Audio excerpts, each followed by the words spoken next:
Power, in the world of Naruto, is rarely portrayed as something that brings comfort.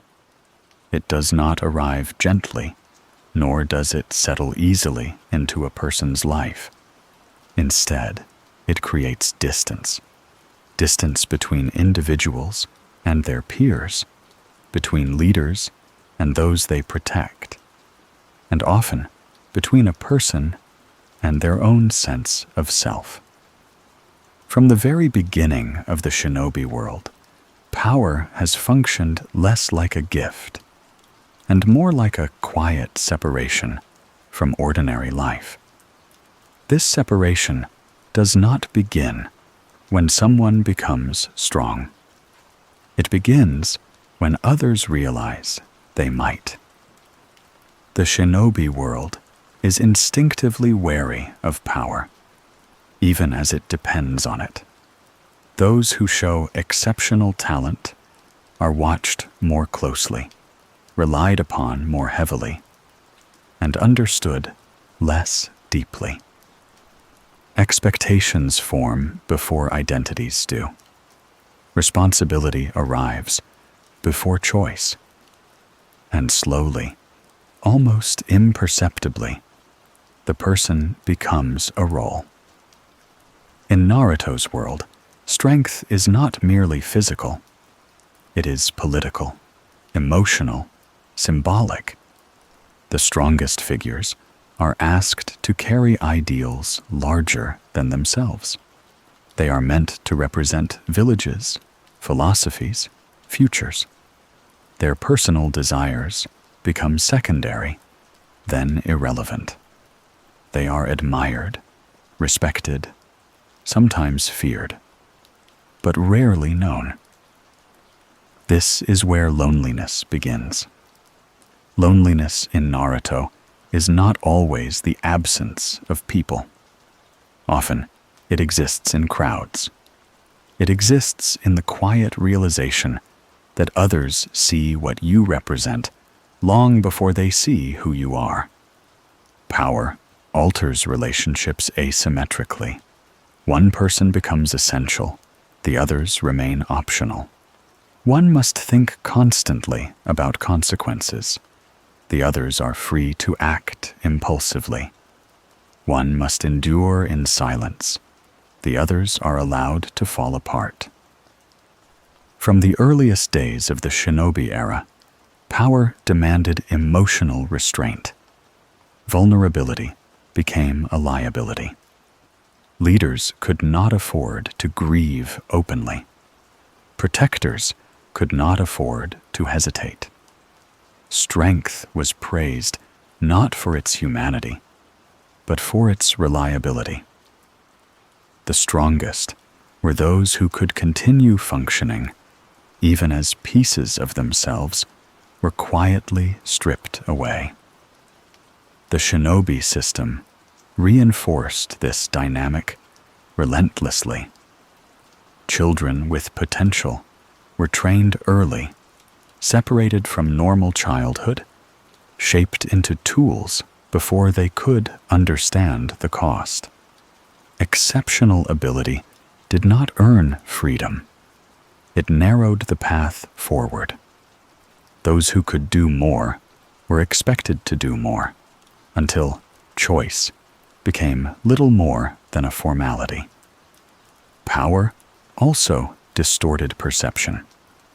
The strong were assumed to be resilient, and resilience was mistaken for invulnerability.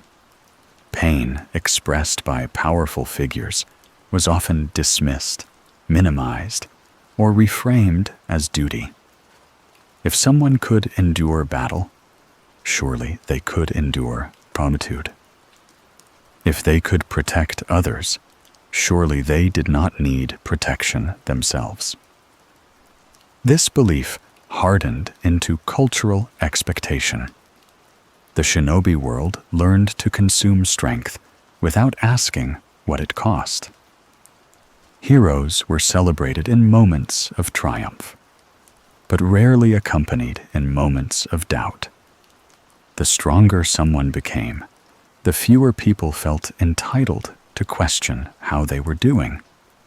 Respect replaced concern.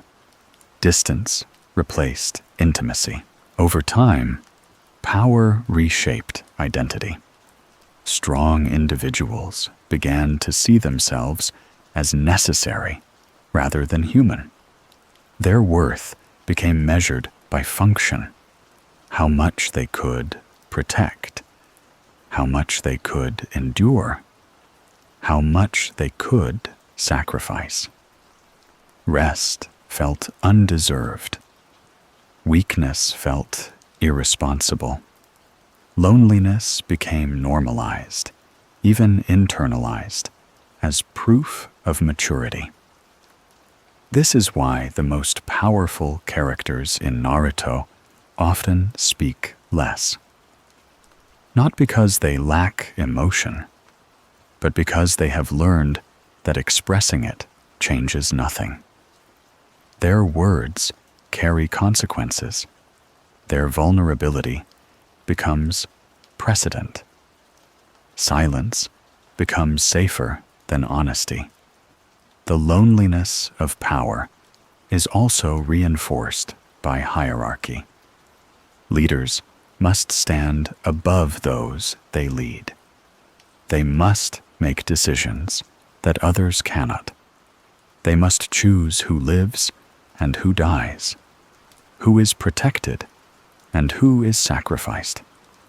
Even when these decisions are made with compassion, they create an invisible barrier. The leader can no longer fully belong among the led.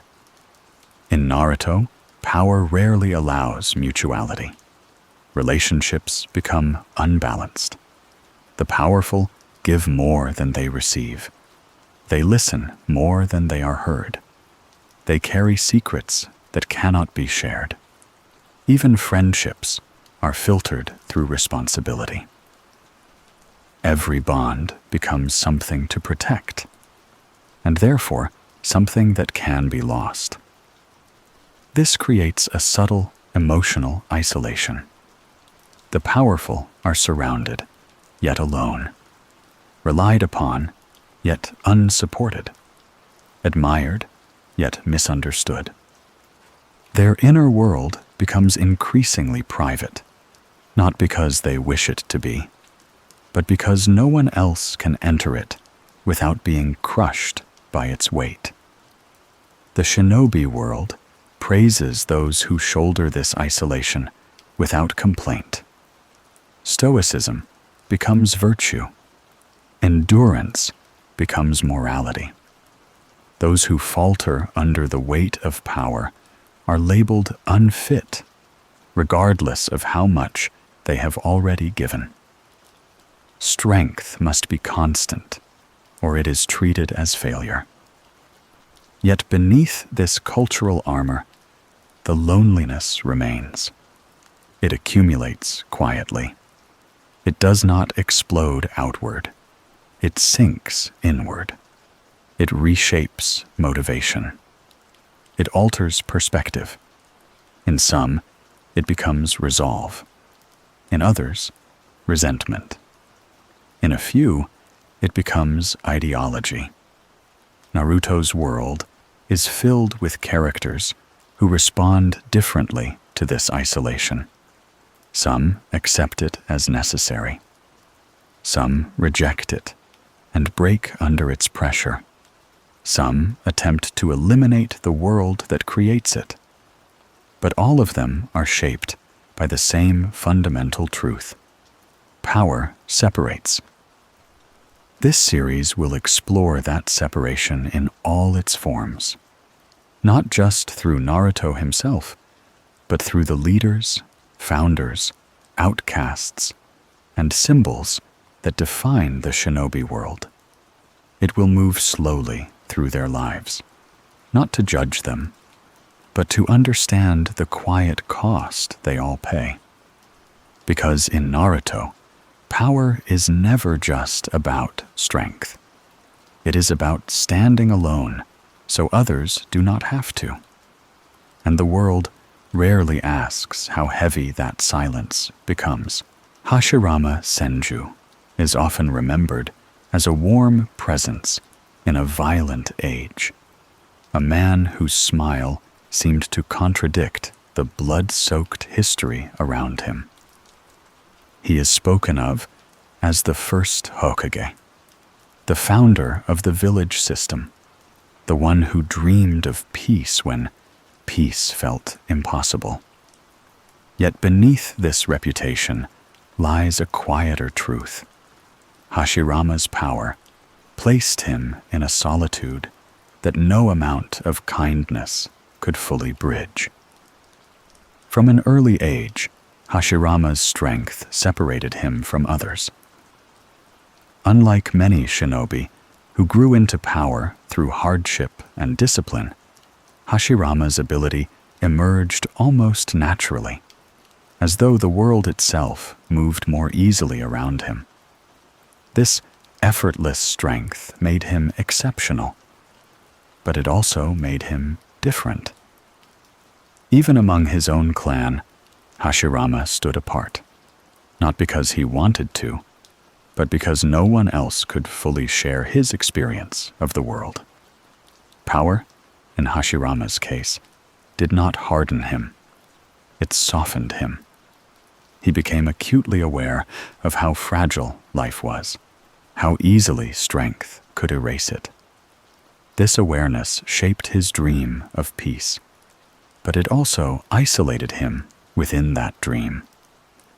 While others learned to survive by fighting harder, Hashirama imagined survival without fighting at all. This made him hopeful, but also lonely. Hashirama's childhood was marked by loss, like so many in the Warring States era. Yet what distinguished him was not the pain itself, but how he processed it. Where others allowed grief to crystallize into hatred, Hashirama allowed it to deepen his compassion. This choice, though admirable, set him on a path few could follow.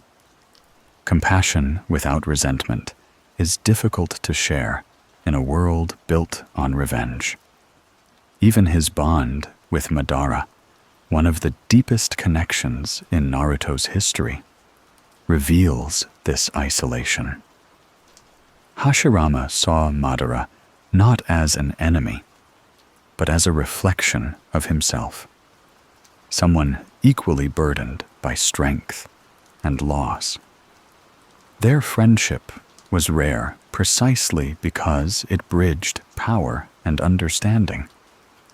Yet even this bond fractured under the weight of the world they inhabited. When Madara turned away from Hashirama's vision of peace, Hashirama was left alone with a dream that no longer had a mirror. Becoming Hokage intensified this loneliness. Leadership transformed Hashirama from an individual into a symbol. He was no longer simply Hashirama Senju. He was the embodiment of the village's future. His words carried institutional weight. His emotions became political. Every expression of doubt risked destabilizing the fragile peace he had created. The village looked to him not for honesty, but for reassurance. Hashirama learned quickly that showing uncertainty invited fear. So he smiled. He projected warmth. He absorbed anxiety rather than dispersing it. This emotional labor, invisible but constant, deepened his isolation. People felt safer around him, but that safety came at the cost of distance. Hashirama's power also forced him into moral solitude. He was strong enough to end conflicts decisively, yet gentle enough to hesitate. Every time he chose restraint, he questioned himself. Every time he chose force, he grieved quietly. There were no peers who could fully weigh these decisions with him. Those beneath him lacked the burden. Those beside him lacked the power. Hashirama stood alone at the intersection. Unlike later Hokage, Hashirama did not inherit a system. He invented one. This meant there were no precedents to guide him, no history to lean on. Every decision carried uncertainty. Every mistake risked becoming tradition. The loneliness of founding leadership is unique. The absence of guidance, combined with the knowledge that your choices will shape generations you will never meet. Hashirama believed deeply in trust, yet he lived in a world that punished it. His willingness to believe in former enemies unsettled those who equated caution with wisdom. Many followed him because they believed in his strength, not because they shared his ideals. This created a subtle but persistent gap. Hashirama was surrounded by allies who relied on him, but few who truly walked beside him. Even within the Senju clan, Hashirama's role as Hokage shifted relationships. Family became subordinates. Brothers became advisors. Love was filtered through protocol. He could not fully be himself without destabilizing the structures he had built. Power demanded consistency, not authenticity. This is the paradox of Hashirama's loneliness. He created a world where others could belong, but that world required him to stand apart. His dream of peace was inclusive, but its execution depended on his singular strength. He became the keystone holding the structure together, and keystones do not rest. Hashirama's compassion also isolated him intellectually. He believed that peace was possible through understanding, not domination. This belief placed him at odds with a shinobi culture that equated strength with deterrence. Even when his methods succeeded, skepticism lingered. Peace was attributed to his power, not his philosophy. When people credited his strength rather than his ideals, they unknowingly dismissed the core of who he was. In this way, Hashirama was misunderstood even in success. The world accepted the results of his dream without fully accepting the dream itself. This partial acceptance left Hashirama carrying a vision that others benefited from, but did not truly share. As time passed, Hashirama began to understand that peace built on his presence alone was fragile. This realization weighed heavily on him. He knew that once he was gone, the village would need systems strong enough to survive without his personal authority. Designing those systems required compromises he did not fully believe in. Each compromise felt like a quiet concession to the very world he hoped to change. Hashirama's loneliness was not dramatic. It did not erupt in anger or despair. It manifested as endurance, as patience stretched thin but never broken, as a willingness to carry disappointment without complaint. He did not demand understanding. He did not insist on recognition. He simply continued. This endurance made him admirable, but it also concealed his isolation. Others mistook his resilience for contentment. They assumed that someone so strong, so beloved, must also be fulfilled. Few noticed the absence of equals, the absence of spaces where Hashirama could be uncertain, without consequence. Even his death reflects this quiet solitude. Hashirama did not leave behind a world at peace, but a world temporarily stabilized by his presence. His dream survived him imperfectly, fractured by the very structures he helped create. The loneliness of power extended beyond his life, echoing through the system he founded. Hashirama Senju represents a rare form of isolation, the loneliness of the benevolent. He was not feared, nor rejected, nor exiled. He was admired, respected, and followed. And yet, the deeper his influence grew, the fewer people could truly meet him as a person rather than an ideal. His story reveals a truth that runs through Naruto's world. Power does not always corrupt through cruelty. Sometimes it isolates through kindness. Sometimes it demands that one person carry hope, so others do not have to. Hashirama bore that hope willingly, but he bore it alone. Tobirama Senju lived in the shadow of a brother whose warmth shaped an era. Yet his own role in that same era was no less vital. Where Hashirama dreamed, Tobirama measured.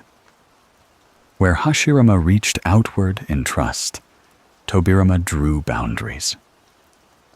This contrast is often framed as ideological tension, but beneath it lies a quieter truth. Tobirama's power isolated him not through hope, but through necessity.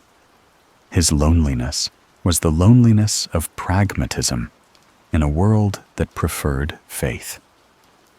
From childhood, Tobirama understood the cost of idealism. He had lost brothers to the chaos of the Warring States era. And unlike Hashirama, those losses did not deepen his optimism. They sharpened his caution. Tobirama did not see grief as a call to embrace the world. He saw it as evidence that the world required structure before trust could be extended safely. This belief placed him at odds not only with enemies, but with allies who wanted peace to feel good rather than function reliably. Tobirama's strength manifested differently from Hashirama's. It was precise, analytical, controlled. His jutsu reflected this mindset, techniques that prioritized efficiency, containment, and foresight. He did not seek overwhelming displays of power. He sought systems that reduced the need for such displays. In this, Tobirama was already thinking beyond individuals and toward institutions. This forward-looking mindset isolated him early. While others focused on surviving the present, Tobirama focused on preventing future collapse. He saw that peace, built on personalities, would fracture once those personalities were gone. Hashirama's charisma could unify clans, but charisma could not be inherited. Tobirama understood that if the village was to endure, it needed rules that functioned independently of emotion. Yet this understanding came at a cost. Tobirama became the one who questioned trust, who raised uncomfortable concerns, who introduced restraint into moments of optimism. In doing so, he often appeared cold. His warnings were interpreted as pessimism. His caution was mistaken for fear. The loneliness of his position grew not because he lacked compassion, but because compassion expressed through restriction is rarely recognized as such. After Hashirama's death, Tobirama inherited not only leadership, but an impossible comparison. He followed a Hokage beloved for his warmth and vision. The village did not ask Tobirama to be himself. It asked him to preserve the feeling Hashirama had created. This expectation deepened his isolation. He was judged not by the effectiveness of his decisions, but by how closely he resembled a memory.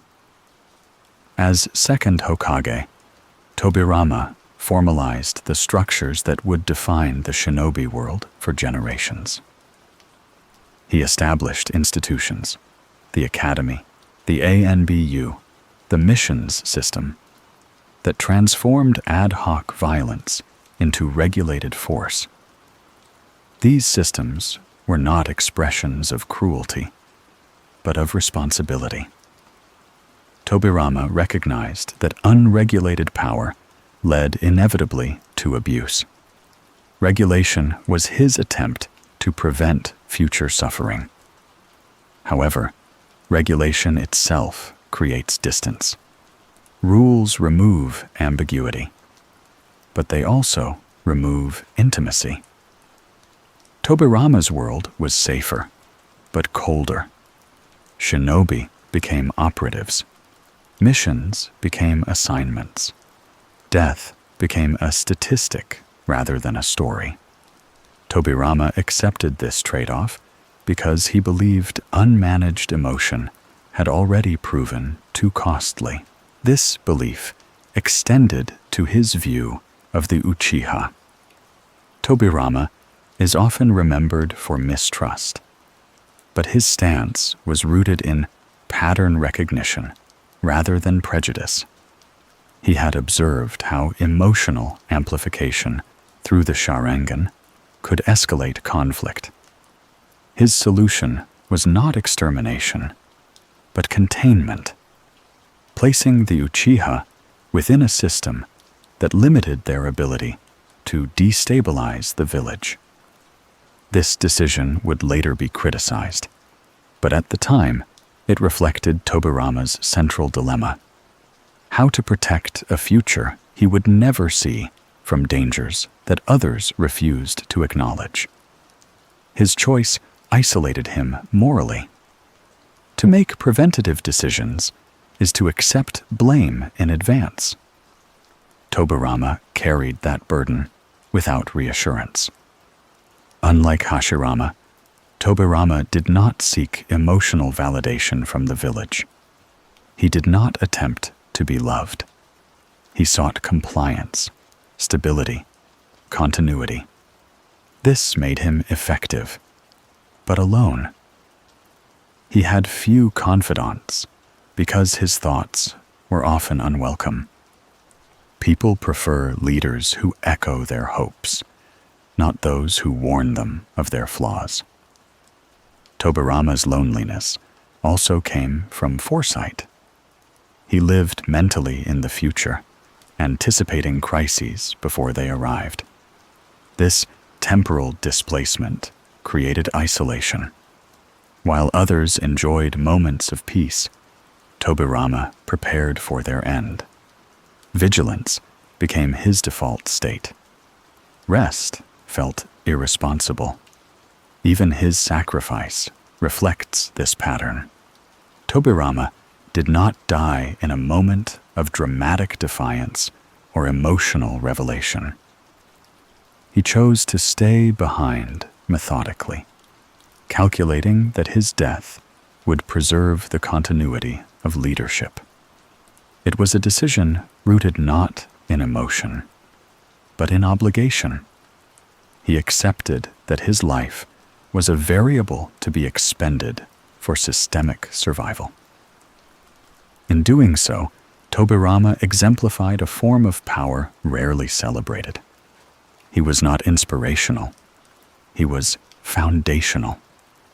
The village endured because of the systems he built, not because of the affection he inspired. His reward was not admiration, but endurance. Tobirama's loneliness was compounded by misunderstanding. Later generations would simplify him into a rigid figure, overlooking the compassion embedded in his caution. They would praise the village's longevity without acknowledging the emotional distance required to achieve it. Tobirama became a background presence in history, essential, but emotionally obscured.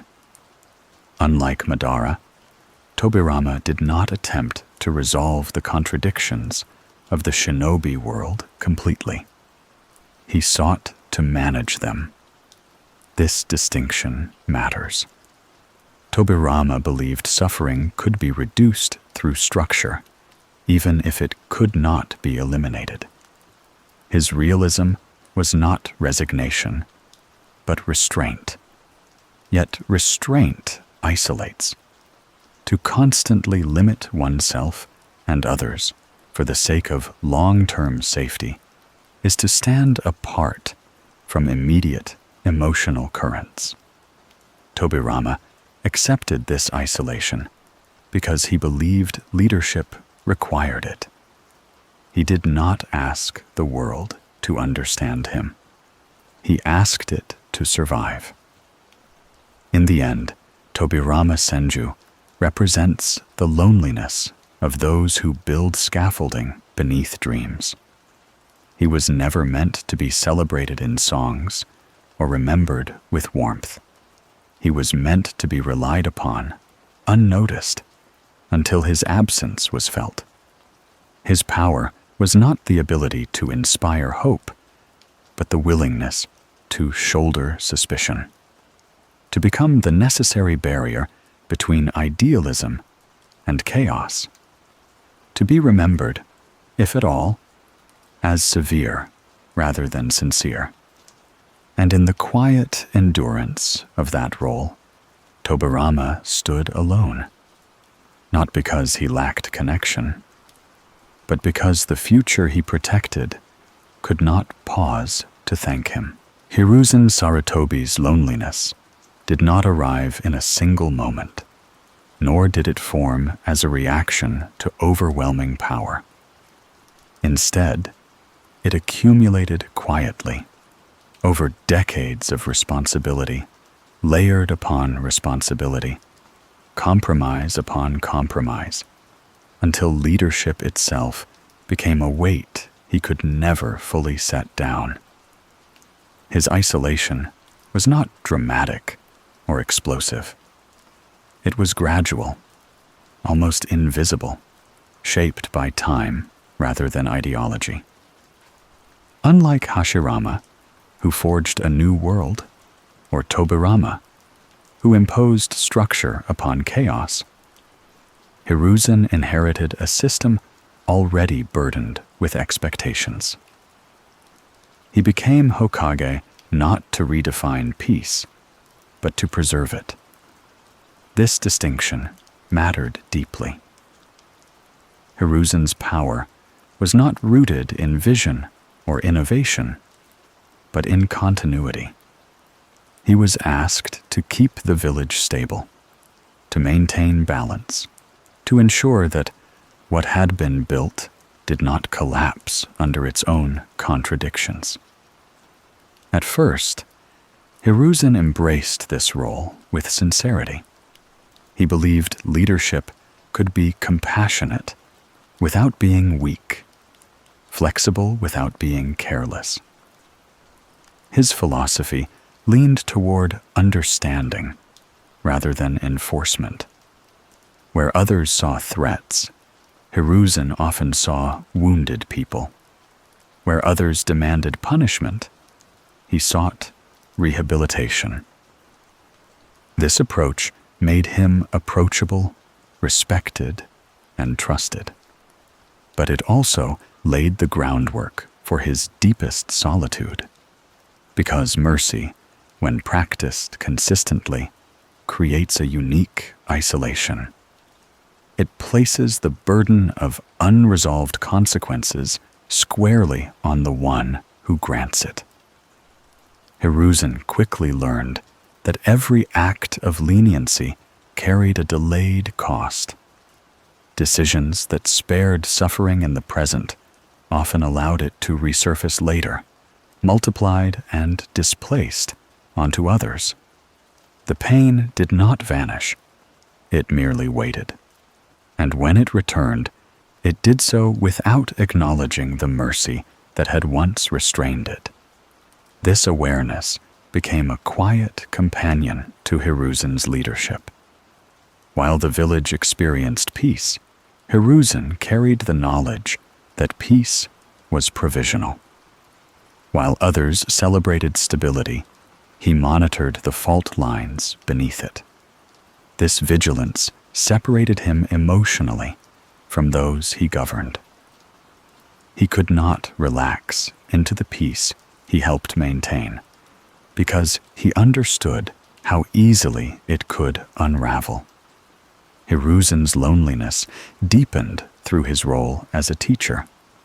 Training shinobi placed him in an intimate position of influence, yet also highlighted the limits of that influence. He could guide, instruct, and mentor, but he could not choose for his students. Watching them grow into adults with agency meant watching some of them walk paths he could not follow or condone. This tension became most painful in his relationship with Orochimaru. Hiruzen recognized Orochimaru's brilliance early, along with his hunger for knowledge and his detachment from moral boundaries. Hiruzen believed that guidance and patience could redirect that hunger toward something constructive. In this belief, Hiruzen revealed both his compassion and his vulnerability. When the moment came to act decisively, Hiruzen hesitated, not out of ignorance, but out of hope.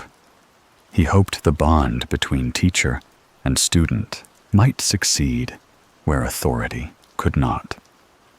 That hesitation would echo through the village for years to come, becoming one of the most consequential failures of his leadership. This failure isolated Hiruzen profoundly. He alone carried the full weight of responsibility for allowing Orochimaru to escape judgment. The village suffered the consequences without understanding their origin. Hiruzen did not absolve himself. He did not rationalize. He internalized the guilt and continued governing as though nothing had changed. Over time, this pattern repeated. Compromises accumulated. Secrets multiplied. The Hokage's office became a place not just of authority, but of quiet endurance. Hiruzen learned to absorb blame silently, believing that public confidence mattered more than personal absolution. As years passed, Hiruzen aged alongside the village. He watched generations rise, fight, and fall. Children became shinobi. Shinobi became leaders. Leaders became symbols. And through it all, Hiruzen remained, increasingly defined not by who he was, but by what he represented. This constancy was both his strength and his prison. The village relied on him precisely because he did not change.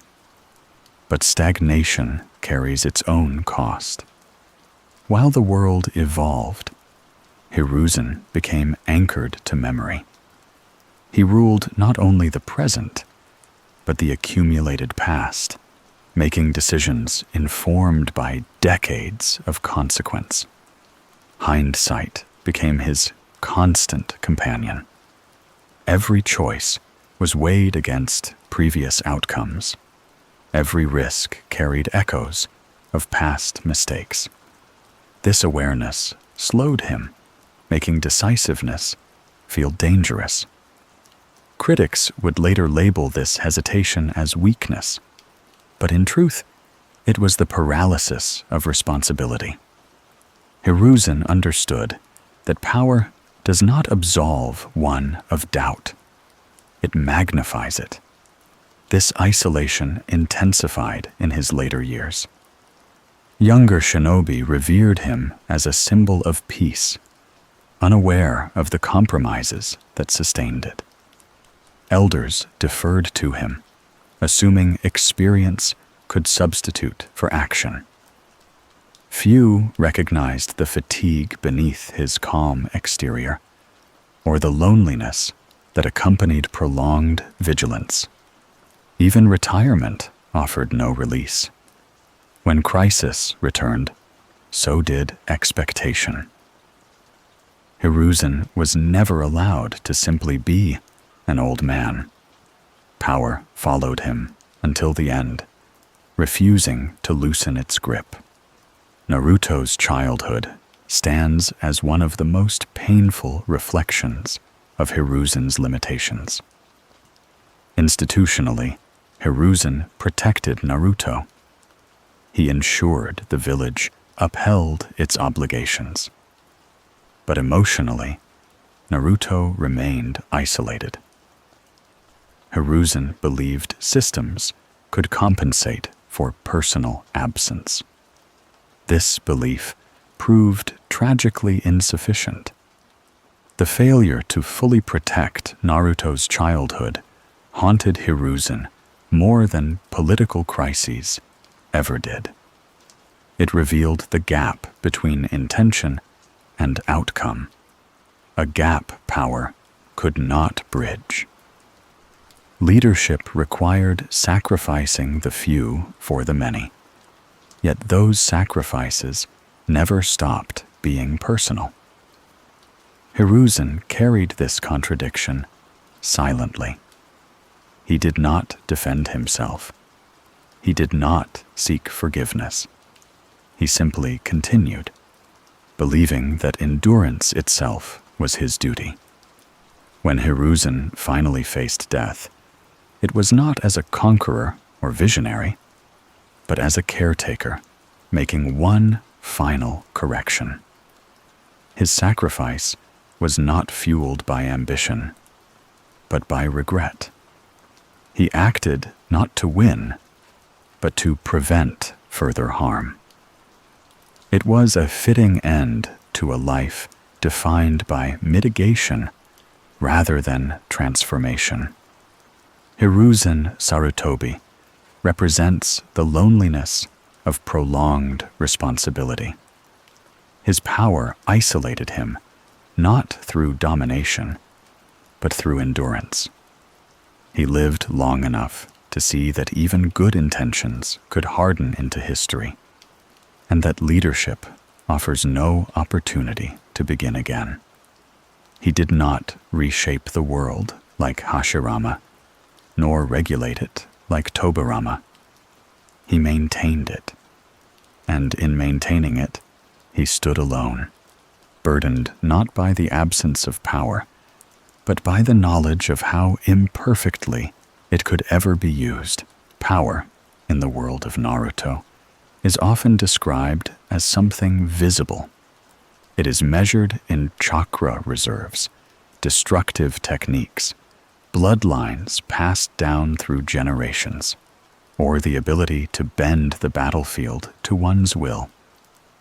But beneath that visible layer lies another form of power that is far heavier and far more isolating.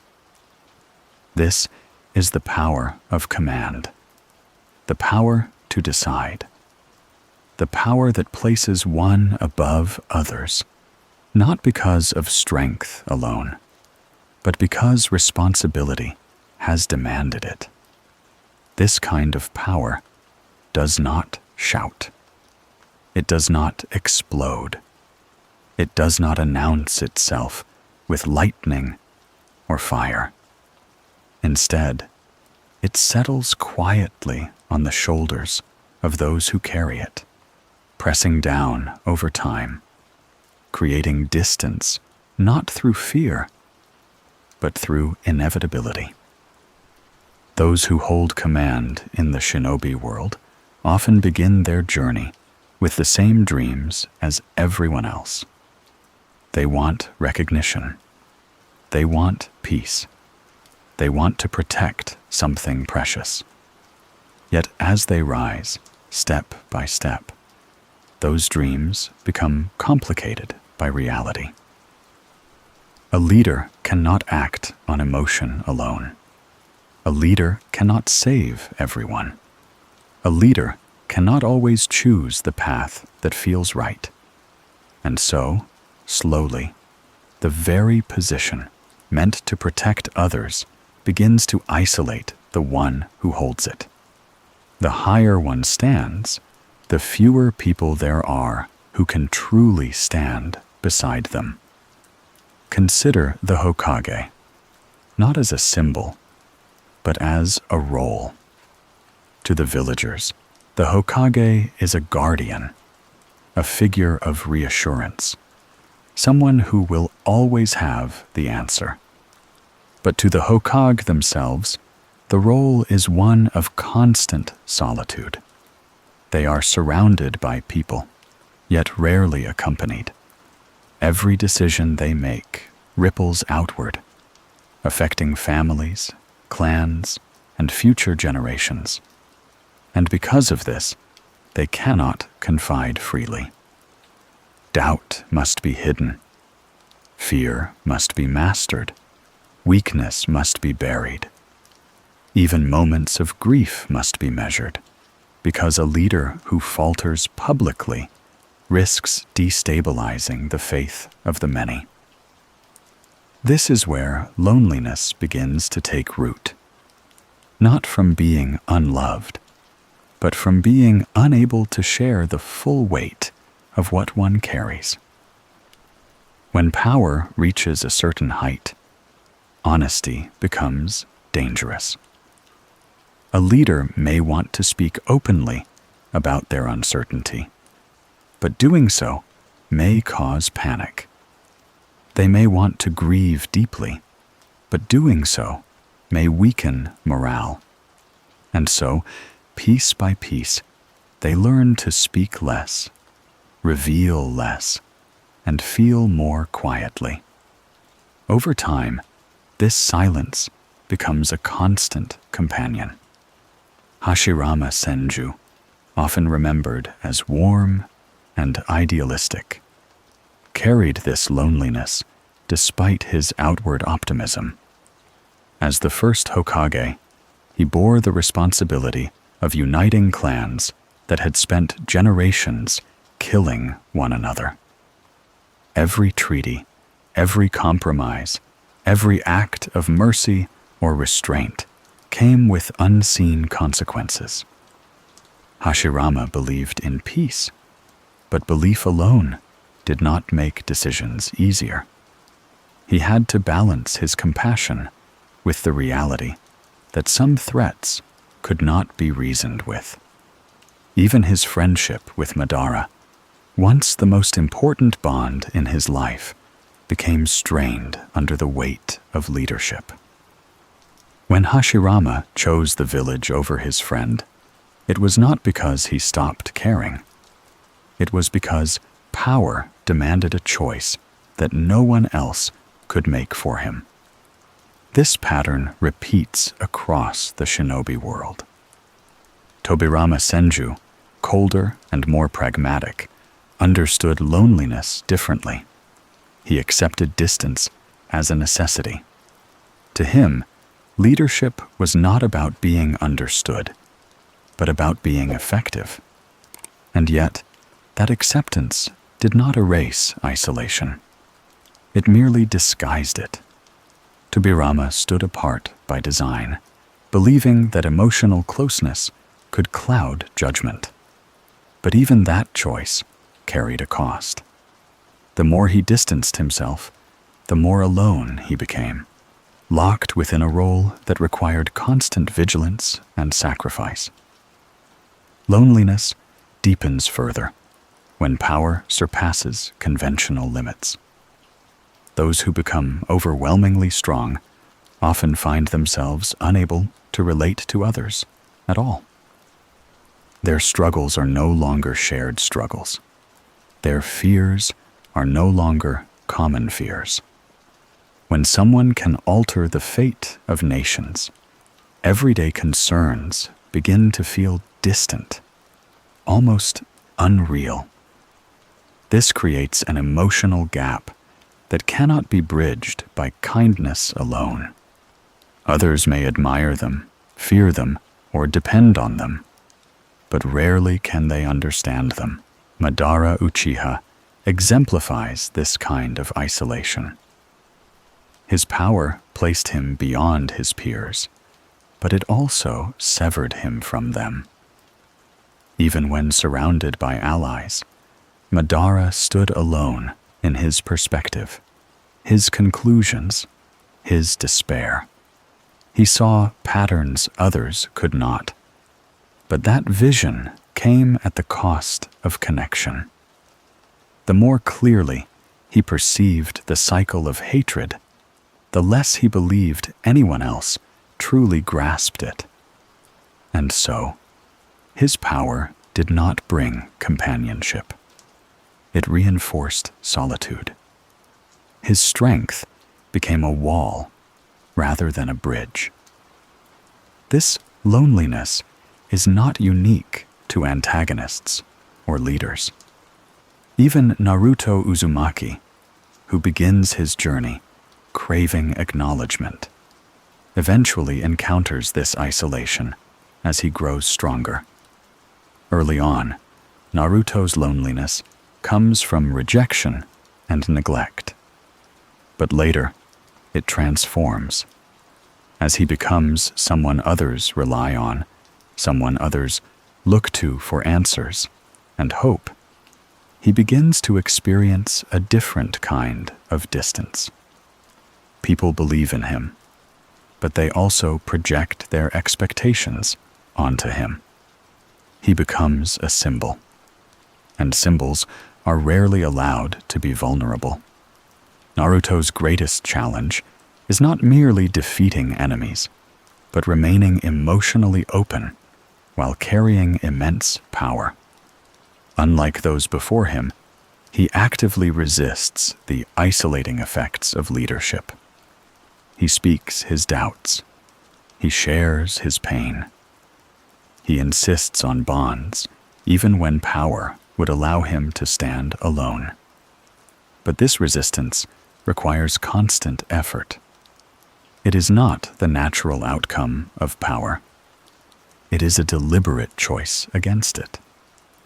The shinobi world teaches that power simplifies problems, that strength ends conflict, that authority creates order. But the emotional truth is far more complex. Power multiplies responsibility. It amplifies consequences, and it narrows the space in which one can be honest. Those who stand at the top often find that there is no one above them to lean on, no one who can fully shoulder the burden with them. Their victories are quiet. Their failures are magnified. Their nights are long. Over time, this loneliness reshapes how power holders see the world. Some, like Madara, conclude that connection is an illusion, that peace can only be enforced, not shared. Others, like Hashirama, continue to hope despite the cost. And a few, like Naruto, attempt something unprecedented: to remain emotionally accessible while wielding immense power, even if it means carrying pain openly rather than sealing it away. But regardless of the path chosen, the loneliness remains a constant presence. It is not always dramatic. Often, it is subtle. A pause before speaking, a thought left unshared, a decision made in silence. It is the understanding that no matter how many people stand behind you, the final step forward must be taken alone. In the end, the loneliness of power is not a flaw in the shinobi world. It is a consequence of it. Power separates because it must. Leadership isolates because it carries weight that cannot be evenly distributed. And those who bear it are changed, not because they desire distance, but because distance becomes unavoidable. The question is not whether power will create loneliness, but how one chooses to live with it, whether they allow it to harden their heart, or whether they continue, quietly and persistently, to reach outward despite the silence. And so, as the night deepens and the world grows still, the story of power in Naruto reminds us of a simple truth. To rise above others is to lose something of sameness. To protect many is to walk alone. And yet, even in that solitude, there remains a fragile, enduring hope. That connection, though strained by power, is never entirely beyond reach.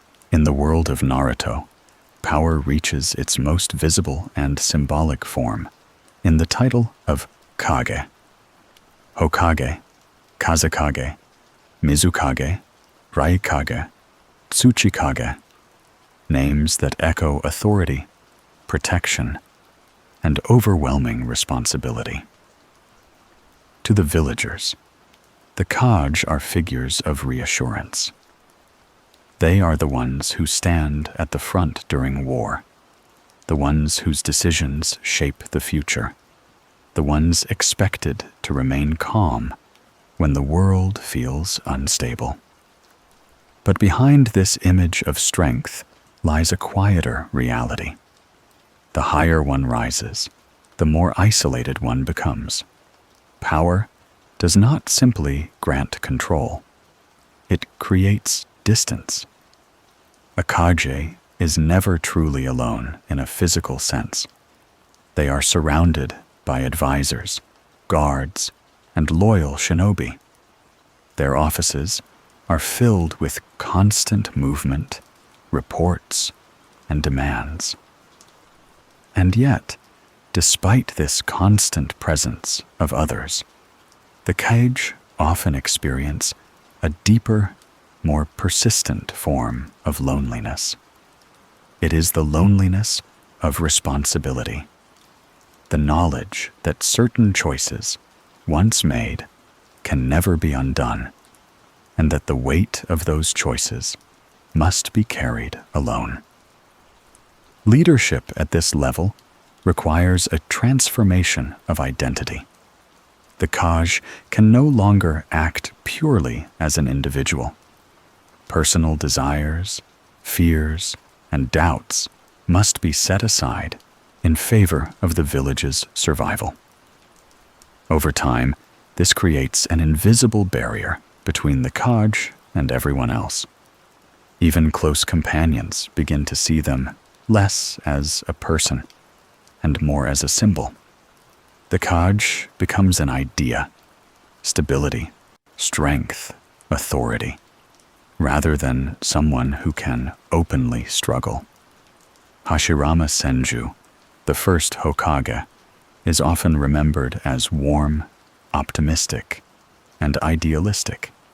He believed deeply in peace, in cooperation, and in the possibility that the endless cycle of hatred could be broken.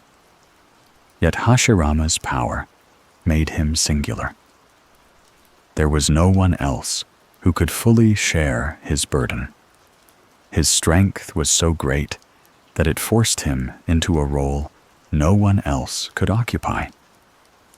Even as he laughed, and connected with others, there were thoughts he could never voice.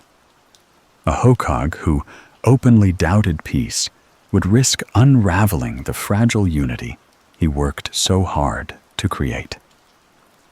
Hashirama's loneliness was subtle, hidden beneath kindness, but it existed nonetheless.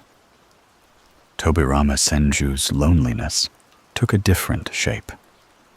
Where Hashirama embraced emotion, Tobirama relied on logic and structure.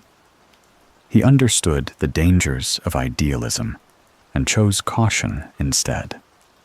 His decisions often made him appear cold, even harsh.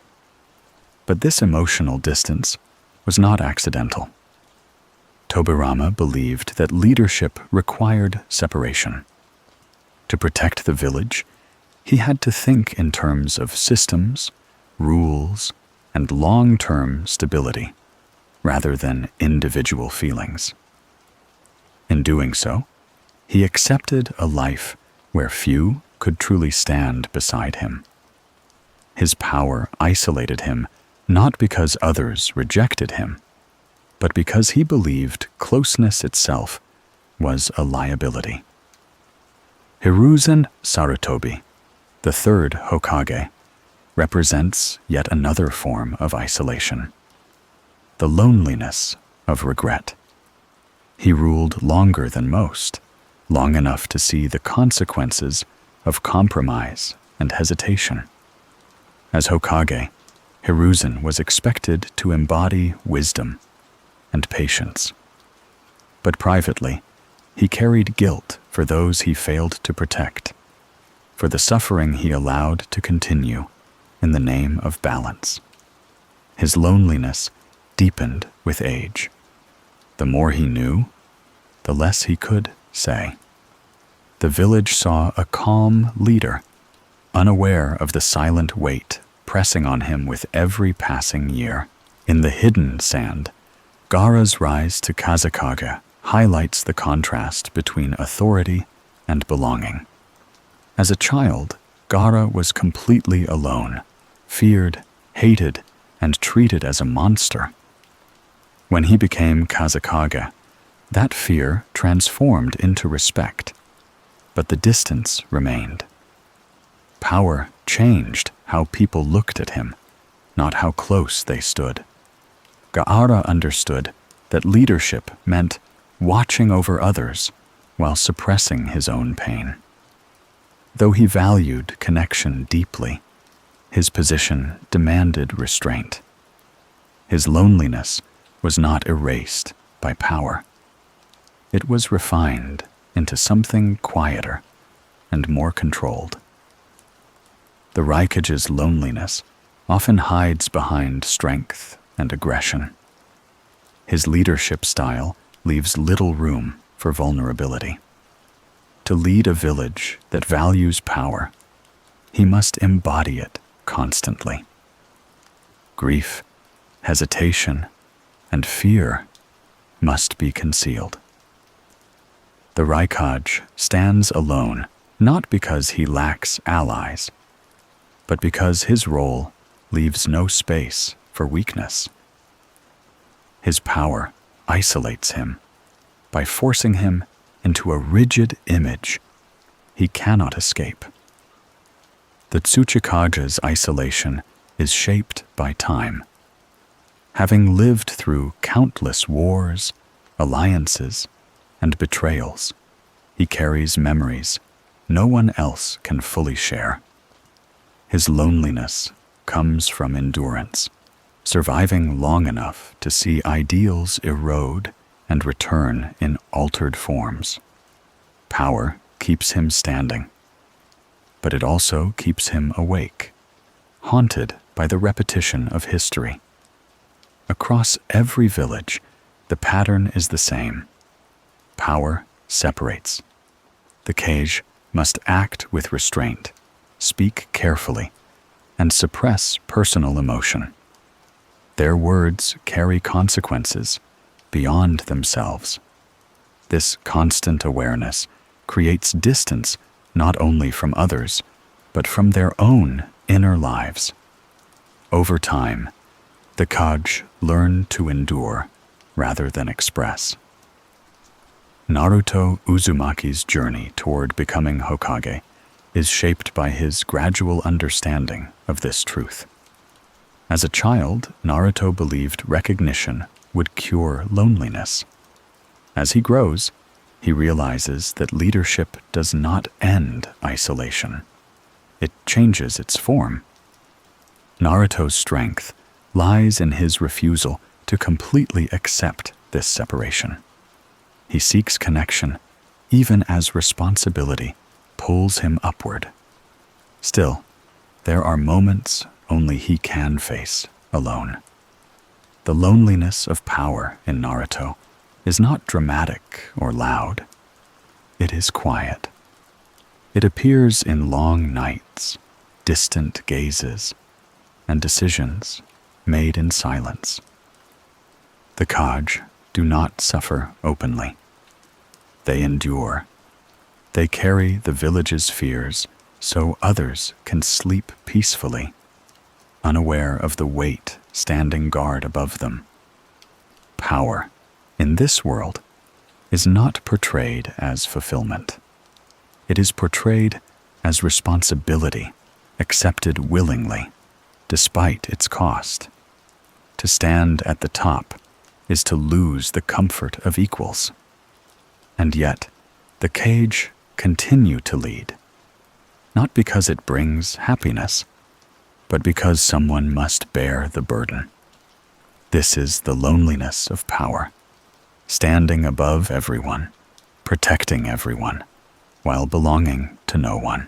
Naruto Uzumaki's story is often described as loud, bright, and relentless. He is remembered for his shouting, his laughter, his stubborn optimism, and his refusal to give up. Yet beneath the surface of this noise exists a quieter truth, one that unfolds slowly as Naruto grows older and stronger. It is the truth that power, especially the kind born from empathy and responsibility, creates a loneliness that cannot be escaped through friendship alone. Naruto's journey reveals that the more people rely on you, the fewer people can truly stand beside you in the same way. In his earliest years, Naruto's loneliness is unmistakable. He is isolated not because he is powerful, but because others fear what lives inside him. The Nine Tails becomes a shadow that follows him everywhere, shaping how the village sees him long before he understands why. Naruto grows up surrounded by people who refuse to acknowledge him as a child. This form of loneliness is sharp and immediate. It creates a hunger inside him, a desperate need to be seen, to be praised, to be valued. His dream of becoming Hokage is born not from ambition, but from longing. Hokage, to Naruto, means existence validated. As Naruto begins his life as a shinobi, he slowly builds connections. Team 7 becomes his first fragile shelter from isolation. Kakashi offers guidance, Sakura provides recognition, and Sasuke represents both rivalry and understanding. Yet even within this team, Naruto's loneliness does not disappear. It evolves. He is different from the others in ways that grow more apparent with time. His resilience, his emotional openness, and his willingness to shoulder pain without complaint set him apart. Naruto begins to absorb suffering instinctively, often without realizing how much of it he carries alone. Naruto's early battles expose him to a world shaped by loss and contradiction. Through Zabuza and Haku, he learns that strength and sorrow are deeply intertwined. Through Gaara, he sees a reflection of what unchecked loneliness can become. Naruto's ability to understand others' pain becomes one of his greatest strengths, but it also begins to isolate him. The more deeply he understands suffering, the more alone he becomes in carrying it. Compassion, in Naruto's world, is not light. It is heavy. As Naruto grows stronger, people begin to rely on him emotionally as well as physically. He becomes the one others believe in when hope feels distant. This shift marks a turning point in his loneliness. He is no longer ignored. He is needed. Yet being needed creates its own form of isolation. Naruto learns that people come to him with their fears, their doubts, and their grief, but rarely consider that he may need the same support.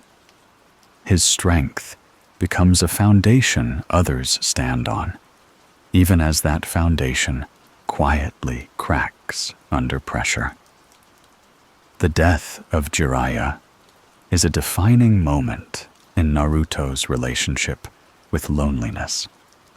For the first time, he loses someone who truly understood both his power and his heart.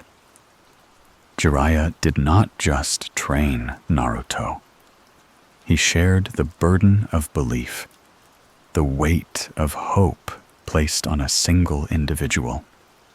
When Jiraiya dies, Naruto is forced to step fully into a role he is not ready for. He grieves privately, learning that leadership often requires silence in moments where screaming would feel more honest. By the time Naruto enters the Fourth Great Ninja War, his loneliness has transformed completely. He is no longer isolated by hatred or ignorance. He is isolated by expectation. Entire armies look to him as a symbol of hope. Villages place their faith in his presence alone. Naruto becomes something larger than himself, a living reassurance that tomorrow can exist. Yet symbols cannot afford vulnerability. Symbols must endure. Naruto's bond with Kurama deepens this isolation further. Carrying the Nine Tails is no longer a curse alone. It is a responsibility that affects the entire world. Naruto becomes aware that his emotional state, his decisions, even his doubts, have consequences far beyond his own life. He cannot simply be a person anymore. He must be careful, measured, controlled. This awareness weighs on him constantly, even in moments of quiet. Despite this, Naruto refuses to harden. Unlike many powerful figures before him, he does not withdraw emotionally. He continues to listen, to forgive, to empathize, even when it hurts. This choice sets him apart, but it also deepens his solitude. Few can understand the emotional toll of holding compassion for both allies and enemies. Naruto often stands alone, not because he wants to, but because no one else can stand where he stands. His relationship with Sasuke highlights this reality more clearly than any other bond. Both are shaped by loneliness, yet they respond to it differently. Sasuke accepts separation as clarity, believing that cutting ties brings strength. Naruto rejects this belief, clinging to connection even when it causes pain. Yet despite their differences, both understand that power creates distance. Naruto's refusal to abandon Sasuke is not naive optimism. It is a conscious resistance against a world that demands isolation as the price of strength. As Naruto approaches the role of Hokage, his understanding of leadership matures. Hokage is no longer a dream of applause or acknowledgement. It is a position defined by restraint, patience, and sacrifice. Naruto realizes that being Hokage means making decisions others will never fully understand. It means carrying guilt quietly. It means choosing stability over personal comfort. Leadership, he learns, is a form of solitude disguised as honor. When Naruto finally becomes Hokage, his loneliness does not vanish. It becomes quieter, more controlled, more internal. He is surrounded by people, yet often alone with his thoughts.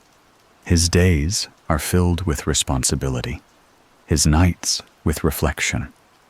The village sleeps peacefully because someone remains awake, watching over it. Naruto accepts this without resentment, understanding that peace requires someone willing to carry its weight. The loneliness of Naruto's power is not tragic in the traditional sense. It does not consume him or turn him bitter. Instead, it becomes a steady presence, a reminder of what he protects and why.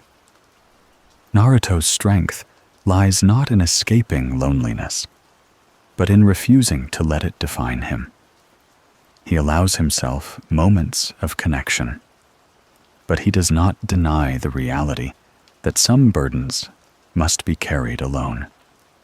In the end, Naruto's journey reframes loneliness as consequence rather than failure. To care deeply is to feel deeply. To lead is to stand slightly apart. Naruto's greatest achievement is not becoming Hokage, but becoming someone who accepts isolation without letting it erase his humanity.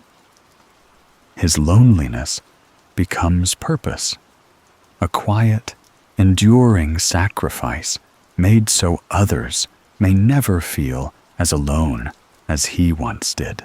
As Naruto's story expands beyond the borders of the hidden leaf, the theme of loneliness tied to power becomes even clearer when viewed through the lives of the Kage. These figures stand at the peak of their villages, revered and obeyed, yet separated from ordinary life by the very authority meant to protect others. Through them, Naruto begins to understand that leadership is not simply about strength or recognition, but about existing at a distance, close enough to guide, yet far enough to bear responsibility alone.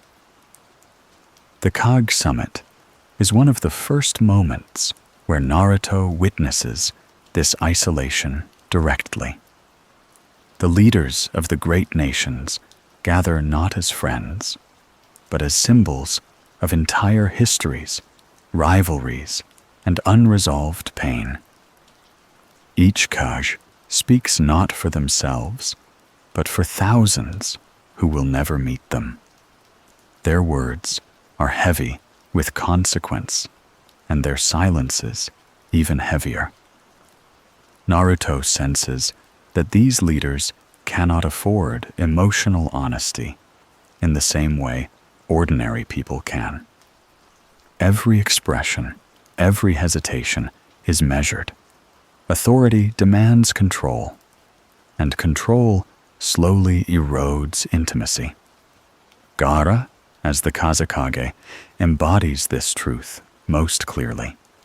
Once consumed by loneliness and hatred, Gaara now leads through empathy, much like Naruto will one day do.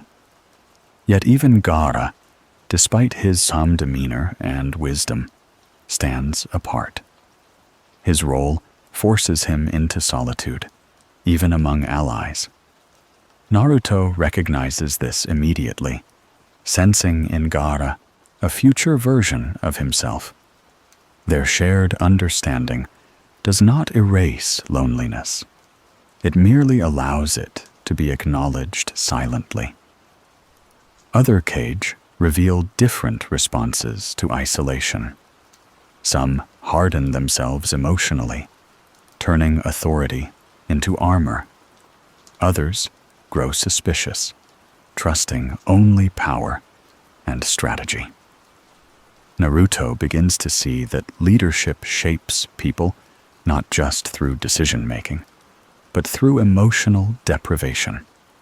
The higher one stands, the fewer people can speak to them honestly. Advice becomes filtered. Praise becomes political. Criticism becomes rare. The leader exists within a quiet vacuum of truth. Naruto's interactions with these leaders challenge his beliefs. He has always relied on emotional transparency, believing that understanding and honesty can bridge any divide. Yet the Kage world operates differently. Power demands restraint. Emotional openness becomes vulnerability. Naruto struggles with this realization, sensing that his instinct to connect may one day clash with the expectations placed upon him. He wonders whether becoming Hokage will require him to silence parts of himself that once kept him human. This tension grows stronger during the Fourth Great Ninja War. The allied shinobi forces unite under a shared goal. But leadership becomes fragmented and strained. Decisions must be made quickly, often without consensus. The Kage are forced to choose who lives, who dies, and where sacrifices will be made. Naruto witnesses the emotional toll this takes. There are no celebrations in these moments, only endurance. Authority, he learns, often means choosing the least painful path, not the right one. Naruto's role during the war elevates him beyond any single village. Soldiers from every nation look to him as a source of hope. This universal trust isolates him further. He becomes someone people believe in, rather than someone they relate to. Naruto can no longer fully belong to any one group. He belongs to everyone, and therefore to no one. This realization settles quietly into him, reshaping his understanding of connection. Even when Naruto shares laughter with comrades, there is a growing distance beneath the surface. He carries knowledge others do not. He senses threats before they arrive. He feels the weight of outcomes yet to unfold. This internal awareness creates a loneliness that cannot be cured by companionship alone. Naruto begins to understand that leadership means living slightly ahead of everyone else, emotionally, mentally, and morally, and waiting for others to catch up. The war also teaches Naruto that authority isolates, not just through responsibility, but through survival. Those who lead must live long enough to guide others. This often means standing behind the front lines emotionally, even if physically present. Naruto feels this tension deeply. He wants to fight alongside everyone equally, yet he knows that his survival carries greater significance. This awareness creates guilt, a quiet, persistent sense that his life is valued differently than others, and that this difference separates him further. As the conflict intensifies, Naruto begins to internalize a difficult truth. Peace requires distance. Leaders must step back from personal desires to maintain balance. They must accept misunderstanding and criticism without explanation. Naruto sees this in the Kage, who continue to make unpopular decisions for the sake of stability. Their loneliness is not born from neglect, but from necessity. Through these experiences, Naruto's dream of becoming Hokage changes once again. It is no longer about acknowledgement, nor even about protection alone. It becomes about stewardship, guiding others while accepting isolation as part of the role. Naruto realizes that leadership does not grant freedom. It demands sacrifice of emotional simplicity. He begins to prepare himself for a future where comfort must often be postponed for the sake of others. Yet Naruto does not reject this future. Instead, he adapts. He learns to treasure small moments of connection without clinging to them. He learns to accept silence without interpreting it as rejection. Most importantly, he learns that loneliness does not invalidate purpose. It confirms it. The quiet isolation he observes in the Kage becomes a mirror, reflecting the path he is already walking.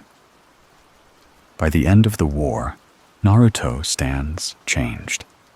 He still believes in bonds, still reaches out with empathy, but he now understands that some distances cannot be closed. Authority creates space, and that space must be endured. Naruto's strength lies not in denying this truth, but in carrying it gently, allowing loneliness to exist without letting it consume him. In this way, Naruto begins to resemble the leaders he once admired from afar. Not hardened, not detached, but quietly resolved. He accepts that power will separate him from ordinary life, and that this separation is not a punishment, but a responsibility. The path toward Hokage is no longer loud or triumphant. It is steady, quiet, and deeply personal. As Naruto's influence grows, the loneliness of power evolves into something even more subtle and more difficult to escape: the loneliness of being a symbol. At this stage of his journey, Naruto is no longer seen only as a shinobi, or even as a leader in training. He becomes an idea, hope made visible. And this transformation quietly deepens the distance between him and everyone else. To be a symbol is to be constantly watched, constantly believed in, and rarely understood. During the latter stages of the war, Naruto realizes that people no longer look at him to share fear or doubt. They look at him to feel reassured. Their smiles return when he arrives. Their despair softens when he speaks. This reaction is not intentional cruelty, but it creates a quiet emotional imbalance. Naruto absorbs the fear of others while being denied the space to express his own. Hope, once freely given, becomes something he is expected to supply endlessly. This is a different kind of isolation than the one he knew as a child. Back then, loneliness came from rejection and neglect. Now, it comes from elevation. Naruto is surrounded by people, yet increasingly alone in his inner world. His presence stabilizes others, but who stabilizes him? This question lingers unanswered, echoing softly beneath his determination. Naruto begins to understand that power reshapes relationships asymmetrically. Those who rely on him cannot offer him the same emotional support in return. Their belief places him above them, and that vertical distance, however inspiring, prevents true reciprocity. Naruto can encourage thousands, but confide in only a few. Even among close allies, there is hesitation. People hesitate to burden him. They hesitate to question him. They hesitate to see him as fragile. This transformation mirrors the experiences of figures like Hashirama and even the Sage of Six Paths. Naruto's story quietly aligns with theirs, not through ideology, but through emotional experience. The more he embodies peace, the more he must internalize conflict. The more he becomes a pillar, the less he is allowed to lean. Power demands emotional self-sufficiency, whether one desires it or not. Naruto's compassion remains unchanged, but it becomes heavier. Every failure feels personal. Every casualty feels like a reflection of his limits.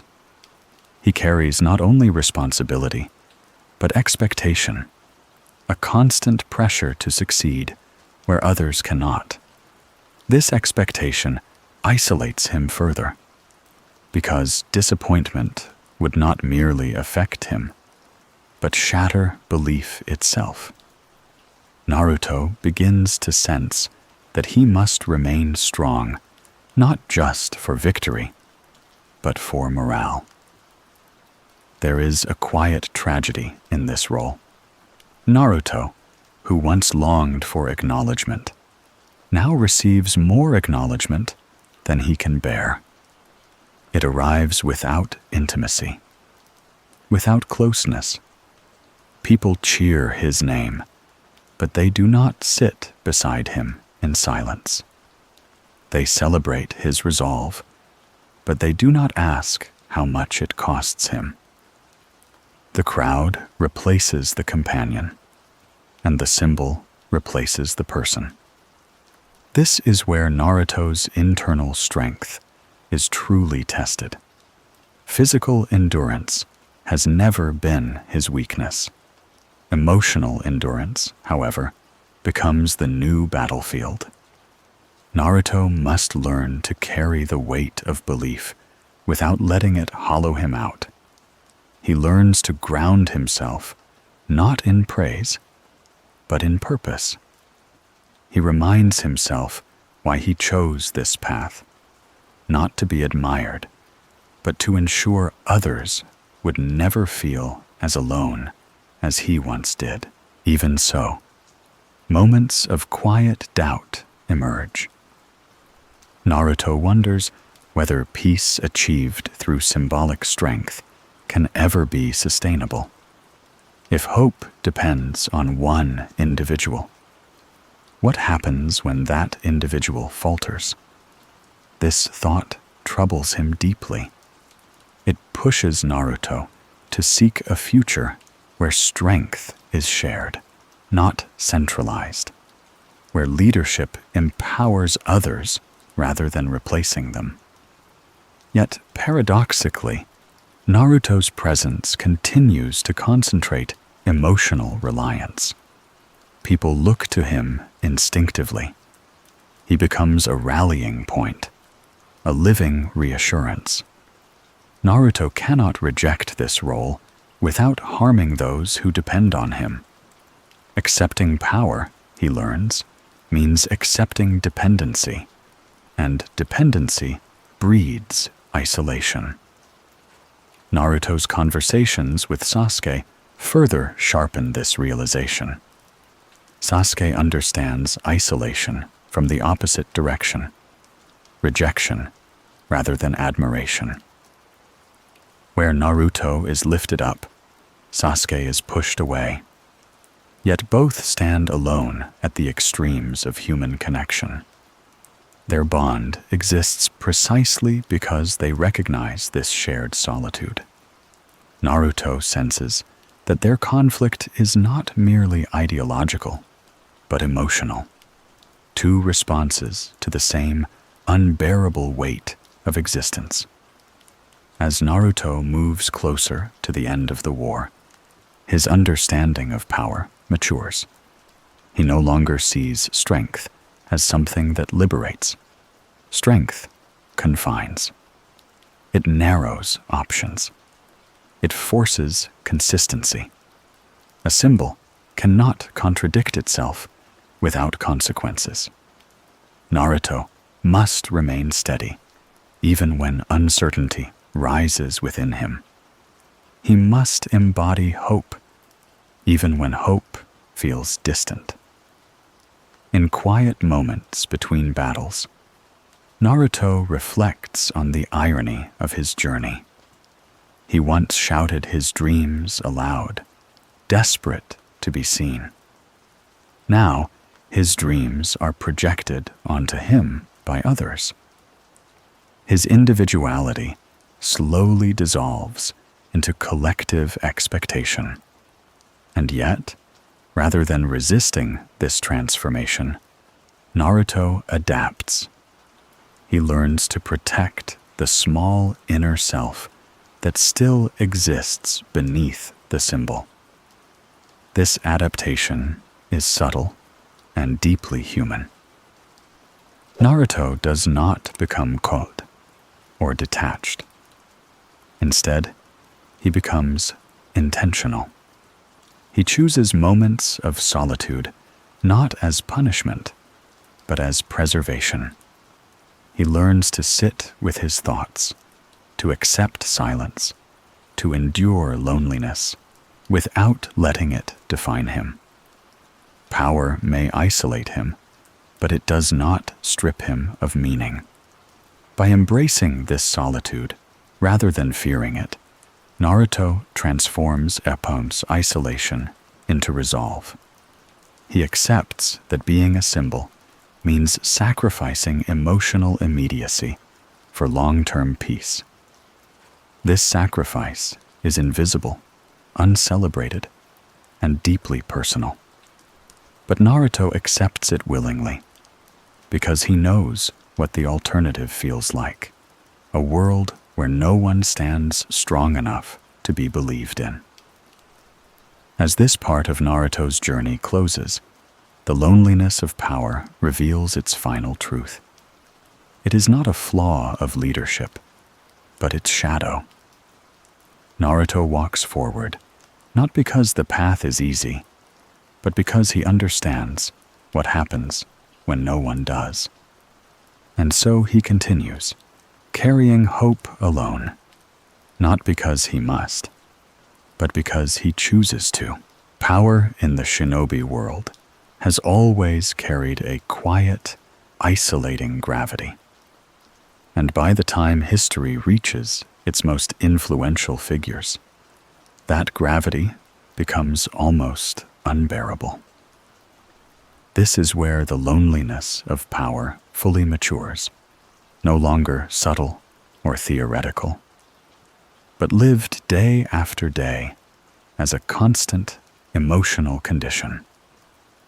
Those who stand at the peak do not simply rule over others.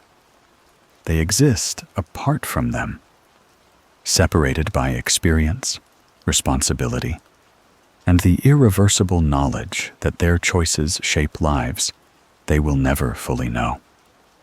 In Naruto's world, This distance is not created by arrogance alone, nor by cruelty, but by necessity. The stronger one becomes, the fewer people can truly walk beside them, and the more silence fills the space where companionship once lived. Consider how power alters perception itself. For an ordinary shinobi, decisions are immediate and personal. A mission completed, a comrade saved, a village defended in small, tangible ways. But for those who wield immense power, Hokage, legendary figures like Hashirama, Madara, or later Naruto, the scale expands until individual lives blur into outcomes and consequences. This shift is not cold-hearted.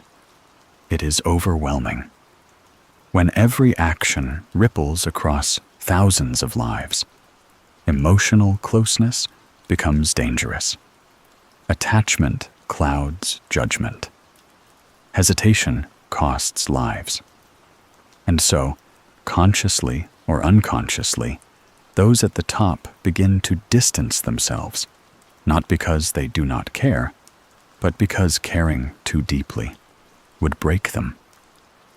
Naruto himself begins to experience this long before he realizes it. As a child, his loneliness was obvious and external. Villagers avoiding him, whispers behind closed doors, isolation imposed by fear and ignorance. But as he grows stronger and more respected, a different loneliness forms, one that praise cannot cure. People begin to rely on him not as a person, but as a solution. He becomes the one who will arrive in time, the one who will fix what cannot be fixed, the one whose presence alone changes the outcome of battles. And while this trust is sincere, it is also distancing. Naruto is no longer simply one of many. He is the exception, the last hope, the pillar holding everything upright. This transformation is mirrored throughout history. Hashirama Senju, celebrated as the god of shinobi, dreamed of peace more sincerely than perhaps anyone else. Yet his power placed him in a position where peace depended entirely on his continued existence. As long as Hashirama lived, balance could be maintained. But this meant that peace was fragile, personal, and temporary. Hashirama understood this contradiction deeply. He smiled, laughed, and embraced others. But beneath that warmth was the quiet awareness that the world leaned on him too heavily. His death did not merely mark the end of a life. It destabilized an era. Such knowledge isolates even the most compassionate soul.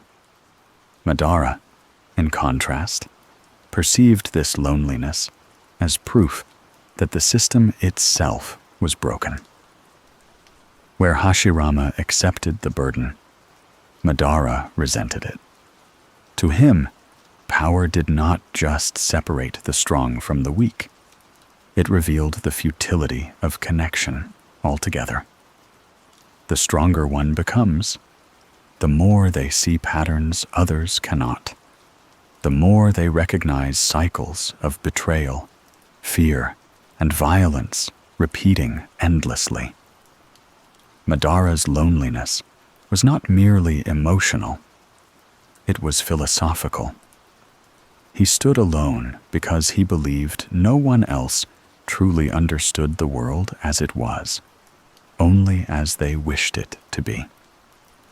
This belief, whether correct or not, is common among the powerful. Knowledge itself becomes isolating. Seeing too much, understanding too deeply, strips away comforting illusions. Leaders must accept truths that others are not ready to face, that sacrifices will be made, that not everyone can be saved, that peace often demands absolute morally ambiguous choices. These realizations cannot be shared freely without shaking the foundations of trust. And so, those in power remain silent, carrying the weight alone, surrounded by people yet fundamentally isolated from them. Naruto confronts this reality most clearly as he approaches the role of Hokage. The village he once longed to be accepted by now looks to him with unwavering faith. Children admire him, adults depend on him, and allies trust him implicitly. But admiration is not intimacy. Dependence is not companionship. Naruto can no longer confide in others the way he once did, because his doubts carry consequences.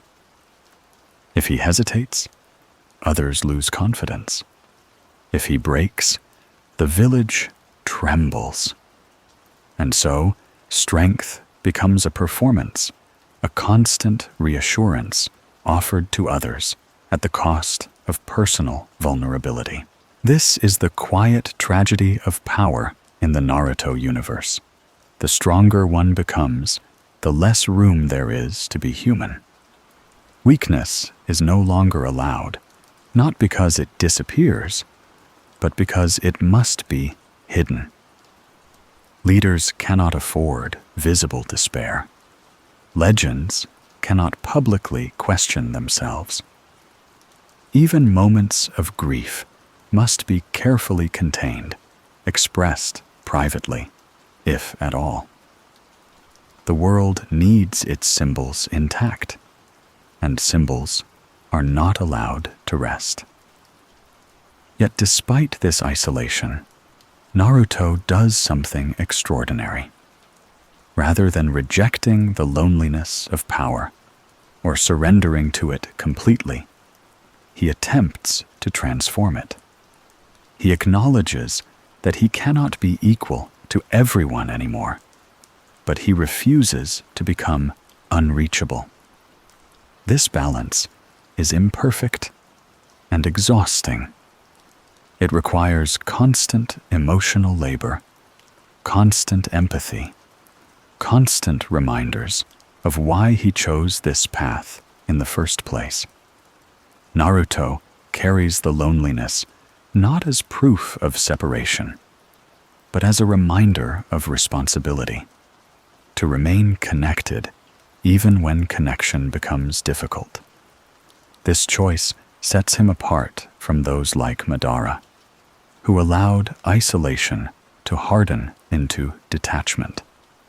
Naruto's strength lies not in denying the loneliness, but in enduring it without letting it define him. He accepts that power creates distance, but he does not allow that distance to become indifference. In doing so, he demonstrates a quieter form of strength, one that does not erase loneliness, but lives with it honestly. And perhaps this is the final truth about power in the shinobi world. Loneliness is not a flaw of the system, but its inevitable byproduct. To stand above others is to lose the comfort of standing beside them. To protect everyone is to accept that no one can fully protect you in return. Power elevates, but elevation comes with thinner air, fewer voices, and longer nights spent alone with one's thoughts. As the night deepens and the world grows quiet, this loneliness settles gently into the narrative, not as something to be feared, but as something understood. The strongest figures are not lonely because they failed to connect, but because they connected too deeply and chose to carry more than any one person should. In that silence, there is sorrow, but also dignity, a quiet acknowledgement that protecting others often means walking paths they will never see and bearing burdens they will never feel. And so, power remains a solitary summit, not because no one wishes to climb it with you, but because only one can stand there at a time. Hope, in the shinobi world, is often spoken of as a strength, a light that pushes people forward through suffering and loss. But rarely is its cost examined with the same care. Hope is not free. It demands endurance, patience, and a willingness to remain open in a world that repeatedly offers reasons to close oneself off. For those who carry hope, not just for themselves, but for entire villages, nations, and generations, the burden becomes profound. In Naruto's story, hope is not a passive emotion. It is an active, exhausting commitment that must be renewed every single day. From the very beginning, Naruto's hope is fragile and unpolished. It is the hope of a child who believes that if he tries hard enough, if he smiles wide enough, if he refuses to give up, the world will eventually respond in kind. This hope is simple, almost naive, but it is sincere.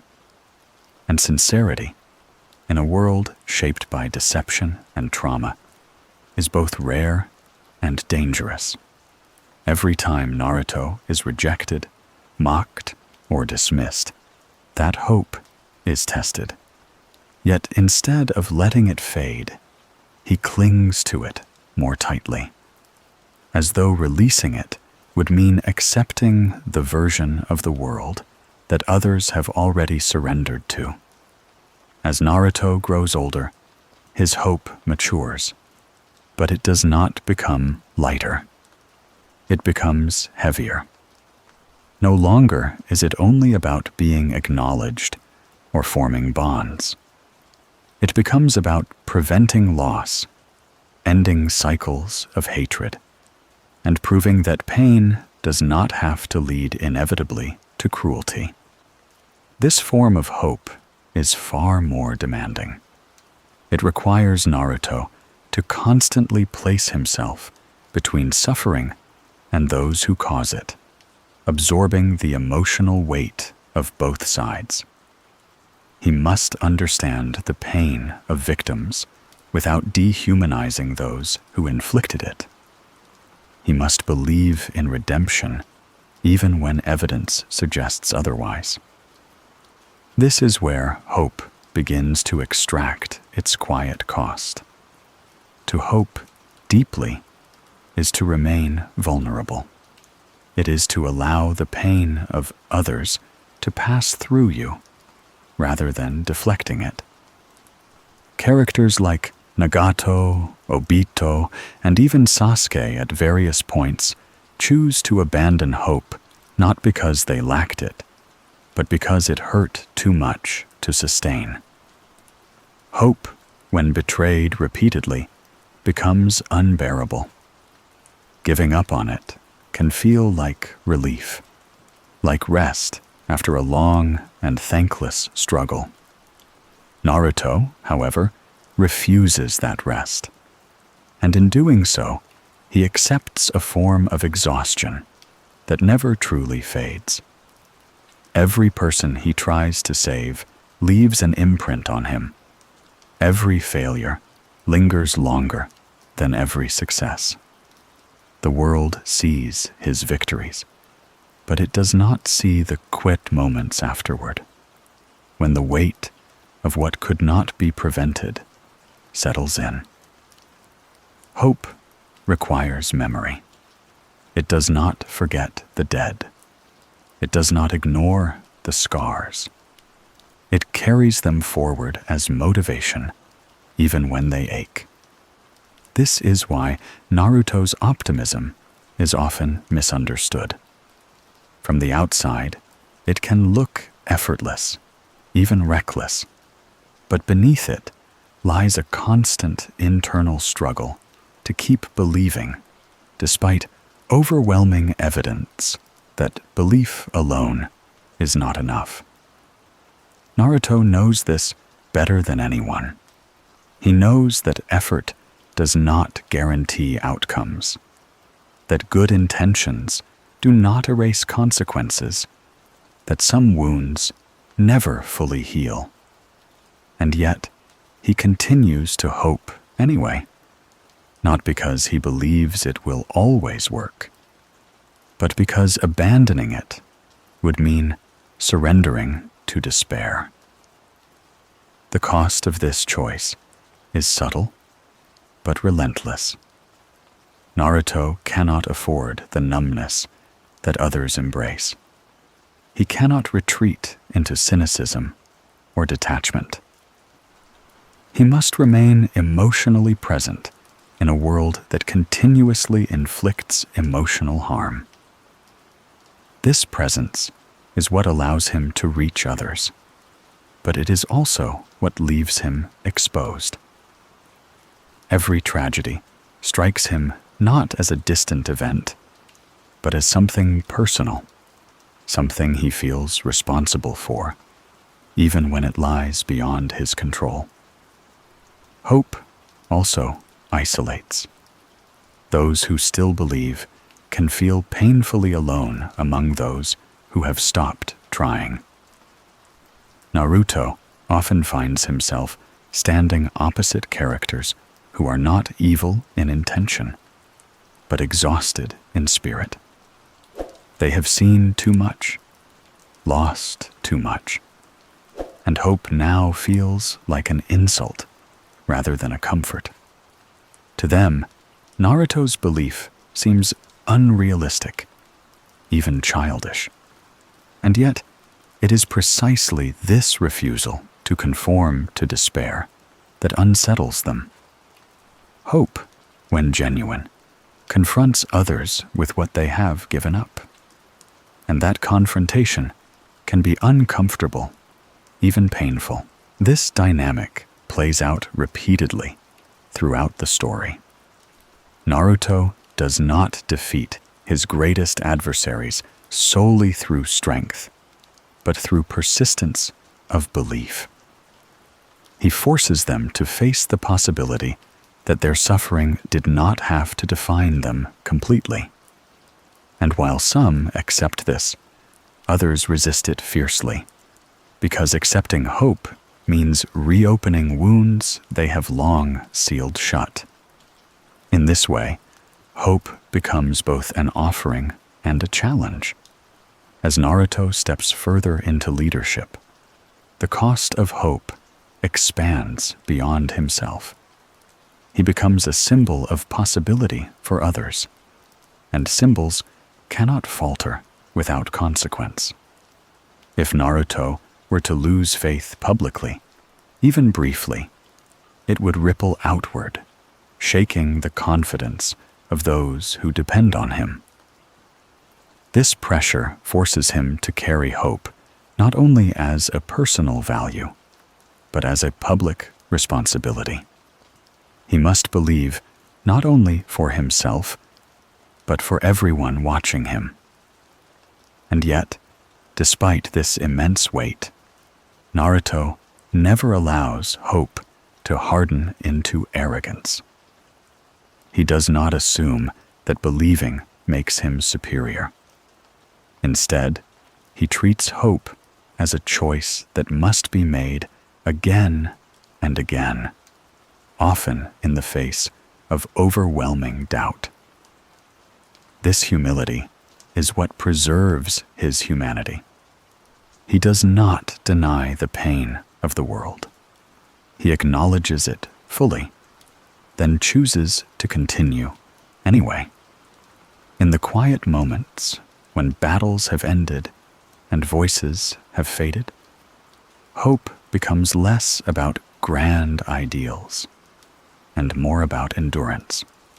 It is the ability to wake up after loss and still care, to remember names, to honor promises, to continue walking forward even when the destination feels impossibly distant. Hope, in this sense, is not optimism. It is resilience shaped by compassion. As night settles over the shinobi world, and the noise of conflict gives way to silence, the cost of hope becomes most visible. It lives in the tired eyes of those who refuse to give up, in the steady breathing of someone who has cried but continues on, in the quiet resolve of a leader who knows tomorrow will bring new pain and chooses to face it anyway. Hope does not guarantee peace. It does not prevent loss, but it keeps the future open, even when the present feels heavy. And for Naruto, that openness, fragile, painful, and uncertain, is worth every cost it demands. As the long arc of this reflection on power begins to settle, it becomes necessary to turn inward, away from legendary battles and historic decisions, and toward the quiet, emotional landscape that power creates around those who hold it. By this point in the Naruto world, power is no longer something abstract or distant. It is embodied in individuals who have lived long enough to understand its cost. These individuals have learned, often too late, that power does not merely change the world around them. It reshapes the inner self, slowly and persistently, until solitude becomes not a circumstance, but a state of being. In the shinobi world, power is rarely inherited peacefully. It is earned through loss, through endurance, through surviving moments that others could not. This means that those who rise to the top are, almost by definition, separated from the lives of ordinary people. They carry memories that cannot be shared without being misunderstood. They make decisions that cannot be explained without appearing cruel. Over time, this gap widens. The stronger one becomes, the fewer people remain who can truly stand beside them, not in strength, but in understanding. This is evident in nearly every major figure of authority in Naruto. The Hokage, often admired as a symbol of protection and unity, is also a profoundly isolated role. From the outside, the Hokage stands at the center of the village, respected by all. From the inside, the Hokage stands alone, bearing responsibility for every life within the walls. Hashirama Senju, despite his warmth and optimism, carried the loneliness of leadership deeply. His dream of peace required him to make compromises that weighed heavily on his spirit. Even when surrounded by allies, he was often alone in his decisions. Tobirama Senju experienced this isolation differently. His power was intellectual, strategic, and disciplined. He understood that leadership demanded emotional restraint. Where Hashirama tried to bridge gaps with compassion, Tobirama accepted distance as a necessity. This acceptance did not make the loneliness disappear. It simply made it quieter, buried beneath duty and logic. His policies shaped the village for generations, yet few truly understood the personal sacrifices that informed them. As time moved forward, this pattern repeated. Hiruzen Sarutobi inherited a village shaped by conflict and expectation. His power was not only his jutsu, but his legacy. He carried the burden of maintaining peace while honoring the past. Each decision added another layer to his isolation. The more he tried to protect everyone, the more he had to withhold the truth, creating distance even from those he loved. This dynamic becomes especially clear when examining characters like Itachi Uchiha. Although not a political leader in the traditional sense, Itachi wielded immense power, both literal and symbolic. His strength allowed him to prevent war, but only by condemning himself to a life of exile and hatred. He chose to carry the burden alone, believing that sharing it would only cause more suffering.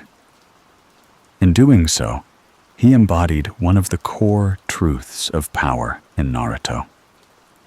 Sometimes the strongest choice is also the loneliest one. What makes Itachi's story particularly resonant is not just the scale of his sacrifice, but the silence in which it was made. He could not explain himself. He could not seek comfort. His power demanded secrecy, and secrecy demanded solitude. Even his closest bond, his love for Sasuke, became something he had to weaponize rather than nurture. This is the quiet tragedy of power. It can force even love to become distant. Madara Uchiha represents the extreme conclusion of this path. By the time Madara fully embraces his vision of peace, he is entirely alone, not because others abandoned him, but because his power and perspective have moved so far beyond the common experience that connection becomes impossible. He no longer speaks to individuals. He speaks to the world itself.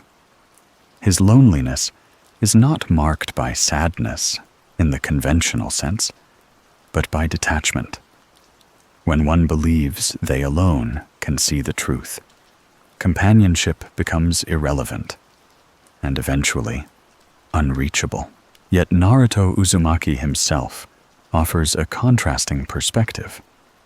Naruto gains immense power, rivaling gods and legends, but constantly resists the isolation that comes with it. His defining trait is not strength, but his refusal to let power separate him from others. He seeks connection even when it is painful, even when it slows him down. In many ways, Naruto's story is not about acquiring power, but about redefining what it means to hold it. Still, even Naruto is not immune to loneliness. As he grows stronger, he becomes a symbol. People look to him for hope, for answers, for salvation. This creates distance, even when he remains emotionally open. Being relied upon by everyone can feel isolating in its own way. Naruto carries this quietly, balancing his desire for connection with the responsibility his power demands. His journey suggests that loneliness may be an unavoidable companion to power, but it does not have to define one's humanity. Another important aspect of power's loneliness lies in time. Power extends influence across years and generations. Those who hold it often outlive their peers, watching friends age, retire, or fall in battle. With each passing year, the circle grows smaller. The memories grow heavier. The present becomes increasingly shaped by the past. This temporal isolation is subtle, but profound. It separates the powerful not just from people, but from the moment itself. In the Naruto world, this is symbolized through reincarnation, inherited will, and repeated cycles of conflict. Power does not end with one life. It echoes. Those who inherit it also inherit unresolved pain. This creates a lineage of loneliness, passed down alongside strength. Each generation hopes to do better, yet finds itself facing the same emotional distance in new forms.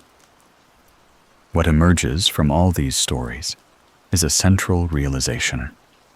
Power simplifies the world outwardly, but complicates it inwardly. It reduces choices for others, but multiplies them for the one who holds it. Every decision carries weight. Every action reshapes countless lives. This awareness creates a barrier between the powerful and the powerless, not built from arrogance, but from responsibility. In quieter moments, away from battlefields and councils, one can imagine these figures alone with their thoughts. Hashirama, reflecting on peace that feels always just out of reach. Tobirama, reviewing systems that may one day fail.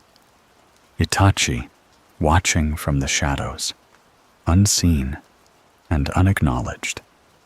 Madara, standing before a world he believes must be rewritten. Naruto, gazing toward a future he must protect, even if it means standing apart. These moments are not loud. They are still. They are filled with silence, with the steady presence of choices already made and choices yet to come. This is where the loneliness of power truly resides, not in defeat, but in contemplation, not in weakness, but in awareness. As this reflection nears its end, it becomes clear that Naruto does not present power as a prize to be celebrated, nor as a curse to be avoided. Instead, it presents power as a responsibility that reshapes the soul. It asks a gentle, lingering question. When you are strong enough to change everything, who stands beside you? And who understands why you chose the path you did?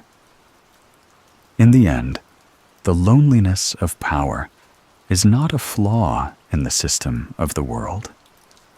It is a mirror, reflecting the cost of influence and the weight of choice. And in that quiet reflection, Naruto invites the listener not to fear power, but to approach it with humility, compassion, and an understanding that true strength is not found in standing above others, but in remembering why connection matters, even when it is hardest to maintain. And so, as the story settles into stillness, the lesson remains, softly echoing. Power may elevate, but it also isolates. What defines a person is not how high they rise, but how they carry the silence that comes with it.